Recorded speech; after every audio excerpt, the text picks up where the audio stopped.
Oily मिठाई या मुंह मीठा करी आंटी के खुशी में मिठाई खिलाओ तरू। बाबू तने गिलास पानी दो। कहाँ बारू हो ना कुछ सुना। तने गिलास पानी दो बाबू। ने आओ का पापा तने गिलास पानी ले आओ बाला जो पियास लगल बा। अच्छा बोली आओ तनी। बोका फार्म खोलला के खुशी में मैंने पानी दे बाबा बोल रहा हूँ। ले जो दे बुढ़वा के। ला पापा। अच्छा दो ठीक बा जा तू जा। जब तू भाई बुकाओ हमार। ए रहुआ का बुझाता ए बोका फार्म खोलने में कितना फायदा बा जब भी बता। रहुआ का जाना तनी कि एमे कितना फायदा बा। रहुआ बाहर रह तनी यही से रहुआ कुछ पता रही के। रहुआ का जानो तनी ये गांव में घरे घरे बकरी पोसाई बा।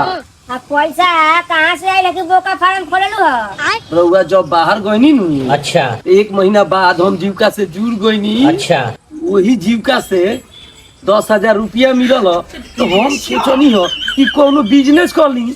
यही से हम बोका फार्म खोल देनी। ये जी हम सरकार की ओर से आयल बानी। ठीक है जौन 10,000 रुपया सरकार दिलक हो ओकर जांच करे। अच्छा। और ई बताई कि हमारा अगला वीडियो में रुआ बोल रही बोका फार्म खोले के तकार उरा बोका फार्म खोलले बानी। ओ खोलले बानी। चलिए ठीक बा अच्छा के बात बा। रउरा एक बात बताई हमसे कि राउ जौन बोका फार्म बा उ ठीक ठाक चलता नु। लोग बकरी लेके आवता नु। हाँ बहुत लोग आवता है एक दिन में तो 20 गो 25 गो। चलिए खुशी के बात बा। कमाई धमाई होता नु कि लोग खाली बकरी लेके आवता। बे महाराज कमाई पूछता नी कोई 2000 कोई 2500। चलिए खुश बानी नु काहे से कि सरकार कमाई खातिर पैसा देले बा। बहुत हम खुश बानी। जय हो नीतीश कुमार जय हो मोदी जय हो मोदी। चलिए आपकी सरकार बनावे के बानू।